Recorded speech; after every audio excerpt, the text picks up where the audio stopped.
देखिए, आपको जानकारी है अभी कि 30 जनवरी को श्रीनगर में माननीय सांसद राहुल गांधी ने जो बयान दिया था, उसमें ये बात कही थी कि उनको यात्रा के दौरान बहुत सारी महिलाएं मिली थी जो रो रही थी और उन्होंने बताया कि उनके साथ बलात्कार हुआ है, उनको मोलेस्ट किया गया है और उनके रिश्तेदार भी मोलेस्ट कर रहे हैं। तो ये एक बहुत ही सीरियस मैटर है। उसके बारे में जानकारी जुटाने के लिए दिल्ली पुलिस ने 15 तारीख को कोशिश की थी, उसमें हमें सफलता नहीं मिली थी। फिर 16 तारीख को भी नोटिस दिया गया था। आज भी हम कोशिश कर रहे हैं कि हमें जानकारी मिले ताकि जल्दी से जल्दी कानूनी प्रक्रिया शुरू हो सके और जो विक्टिम हैं उनको न्याय मिल सके। उसी सिलसिले में आज मैं खुद माननीय सांसद महोदय से जानकारी लेने के लिए यहाँ पर पहुँचा।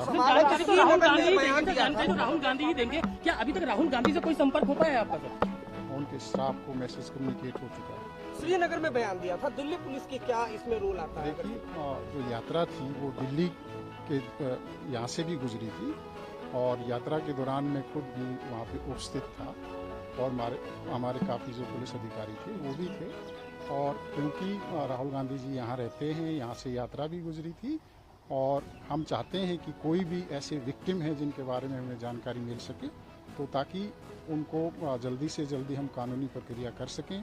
अगर दिल्ली के हैं तो हम इमीडिएटली कानूनी प्रक्रिया शुरू कर देंगे और मान लिया कहीं दूसरे की भी कोई दूसरे प्रदेश का कोई विक्टिम है तो उसके बारे में भी हम उचित। सर राहुल गांधी घर पे ही मौजूद है।